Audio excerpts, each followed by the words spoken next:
শিক্ষাঙ্গনের তরফ থেকে 2025-এর উচ্চ মাধ্যমিক ইতিহাসের সাজেশন নিয়ে আজকে আমাদের এই ভিডিও। আমাদের সাজেশনের প্রথম প্রশ্ন, আধুনিক ইতিহাস লিখন পদ্ধতি আলোচনা করো।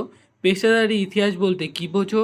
পেশাদারি ইতিহাসের সঙ্গে অপেশাদারি ইতিহাসের পার্থক্য লেখো। দ্বিতীয় প্রশ্ন, সাম্রাজ্যবাদ বলতে কি বোঝো? সাম্রাজ্যবাদ উদ্ভবের কারণ লেখো।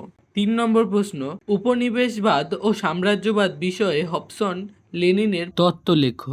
4 নম্বর প্রশ্ন, ব্রিটিশ ইস্ট ইন্ডিয়া কোম্পানির ভূমি রাজস্ব ব্যবস্থার সংক্ষিপ্ত পরিচয় দাও। পঞ্চম প্রশ্ন, উপনিবেশিক ভারতে অবশিল্পায়নের কারণ ও ফলাফল। 6, চীনের চৌঠা মে আন্দোলনের কারণগুলি লেখো।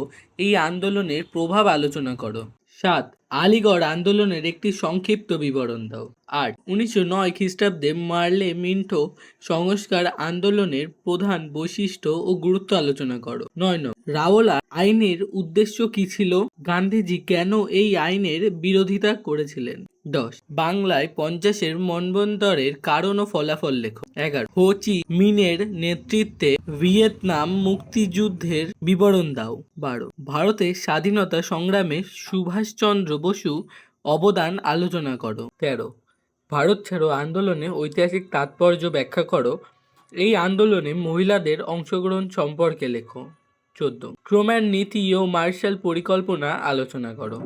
15, স্বাধীন ভারতে প্রথম 3টি পঞ্চবার্ষিকী পরিকল্পনার লক্ষ্য ও গুরুত্ব আলোচনা করো। 16, সুয়েজ সংকটের সংক্ষিপ্ত পরিচয় দাও। 17, পলাশির যুদ্ধ ও বক্সারের যুদ্ধ তুলনামূলক আলোচনা করো। 18, সমাজ সংস্কার হিসেবে রাজা রামমোহন রায়ের অবদান। 19, মিথ বলতে কি বোঝো?